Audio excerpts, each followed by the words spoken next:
There comes a time when you might find your senior is sleeping a lot and they don't normally do this.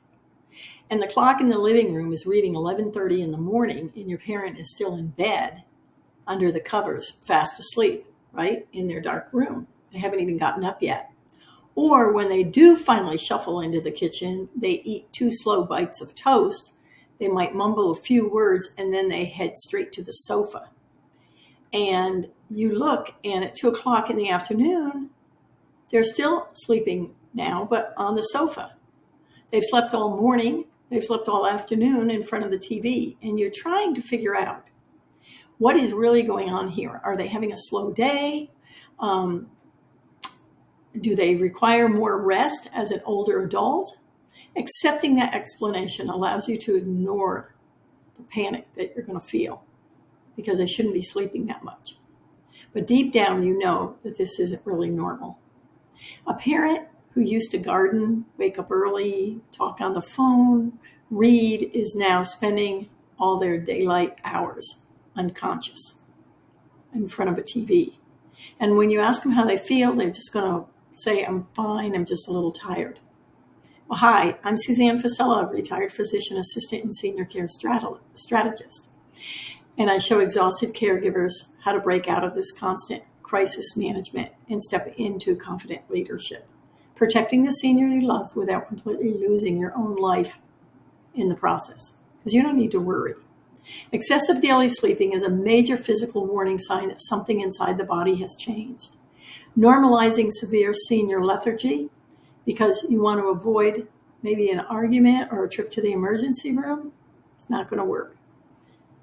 You're left playing around with trying to figure out what is going on, and you're not the medical provider that can do this.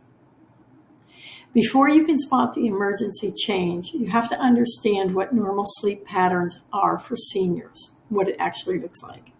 It is a widespread myth that older adults naturally need 10, 12, or 14 hours of sleep every 24 hours. And according to clinical sleep guidelines from Johns Hopkins and the National Institutes of Aging and Mayo and all the big ones, it naturally changes.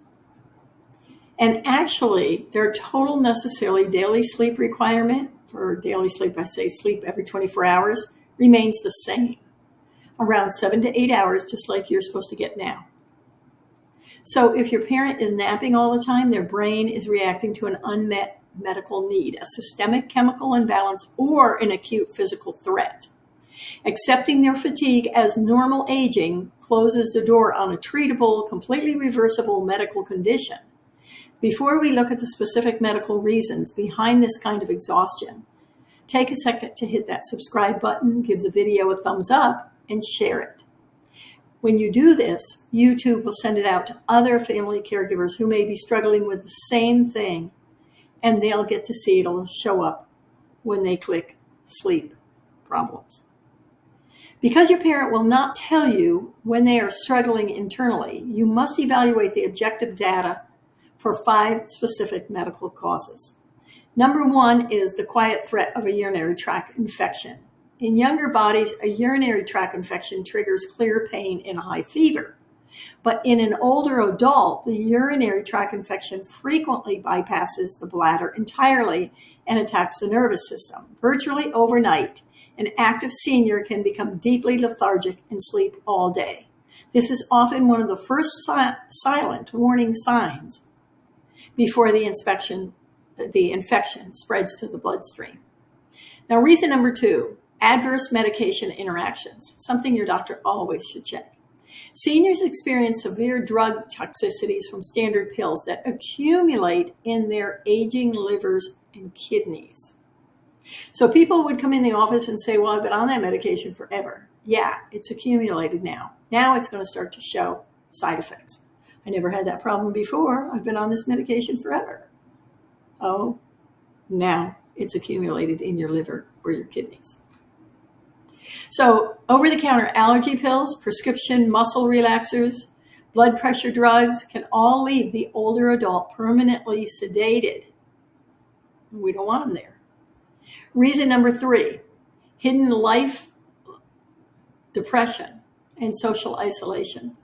Senior depression often presents as total physical withdrawal rather than sadness.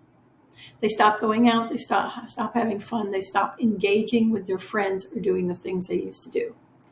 They stay in bed or in front of the TV or on the couch because the cognitive effort of facing an empty house feels impossible. And so that's what they do to cope with it. They're depressed. They need to talk to somebody about it. Reason number 4, nutritional deficiencies and anemia. So this is very common. They're just not eating enough. They're lacking maybe vitamin B12. It starves the brain and the muscles of oxygen. And reason number 5, it can be heart failure or slow acting thyroid gland shutting down their baseline metabolism. So these things have to be checked. And your parent is going to mask this exhaustion during short trips or checkups with the doctor. So you have to document all of this. How much are they sleeping? What's going on? And you have to ask these questions. What about the thyroid? What about the heart? What about the medications? Oh, they've been on them forever. It shouldn't affect them. Yeah, they do. They accumulate in their liver and their kidneys. But there's one more thing that I want you to think about that I think is worth mentioning, just because I've seen it in the ER, in the urgent care so many times. If your parent is getting over a respiratory infection like the flu, COVID, pneumonia, or RSV, and they're getting better, and they're getting more energy, and then all of a sudden they turn and start sleeping more, then they may be getting worse. And you think that they need more rest. Oh, they're just sleeping so they can get better. But in the ER, we see where they've been sleeping because they couldn't breathe. And then all of a sudden you can't get them up anymore and you're calling 911. It's because they have no oxygen. Their levels have dropped significantly because of double pneumonia, COVID. It's horrible. They have low oxygen. You don't want to wait because this is life-threatening. Well, we can't bring them back. Would they die if they died of pneumonia? How they die of pneumonia? People were watching them. Yeah, you were watching them sleep when they should have been getting better. Better means that every day they get up and around a little bit more. They engage a little bit more. They're active a little bit more. When you can't breathe, you have no oxygen, you lose your energy, and you sleep, thinking the sleep is going to cure you when it doesn't. So I want you to keep that in mind.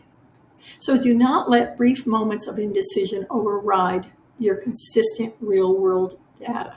When you're seeing this, say something. You cannot fix senior fatigue by walking into their bedroom and shouting, "Get out of bed." It's not going to work. Instead, transition from emotional nagging to objective, structured tracking. Say, "Hey, your favorite TV show is on right now. See what they do. Are they getting up and watching it or falling asleep in front of it?" So document their sleep baseline and their food habits to go with it. And are they drinking enough water? And stop relying on just vague things that you might say, like, "Dad seems really tired today."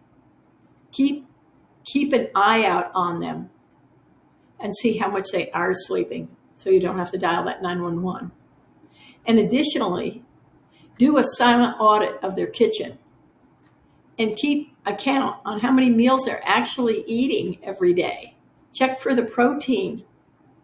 Are they adding it? Are they malnutritious right now? Do they have malnutrition right now?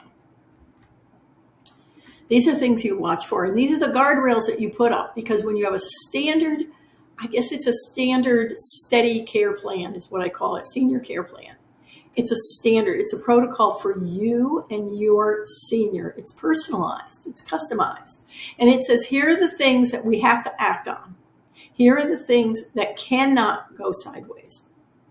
All right, tip number 2, make sure that somebody else has eyes on this person too. I don't care whether it's their doctor, their geriatrician, their pulmonologist. Somebody has to know that they are not doing very well anymore. Just rushing them off to the doctor, let's see what the doctor says, does not work. But if the doctor knows what's going on ahead of time, in the old days we had house calls.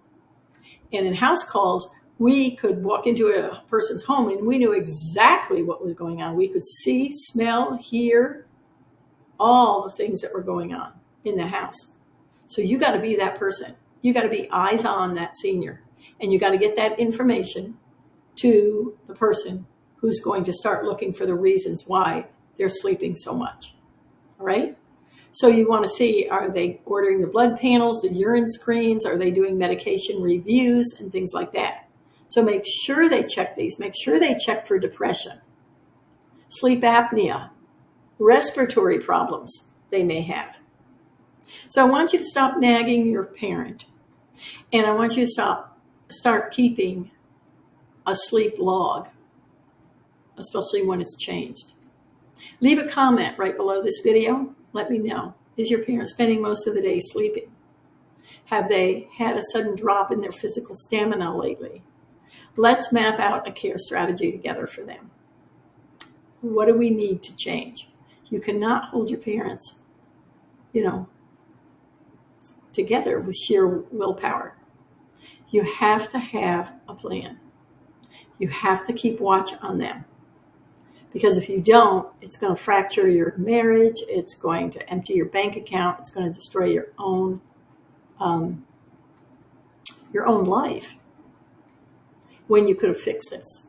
You just didn't know what you needed to do. That's in the plan. The plan says, here's what you need to do. So just let me know. Take care. And I'll see you in the next video.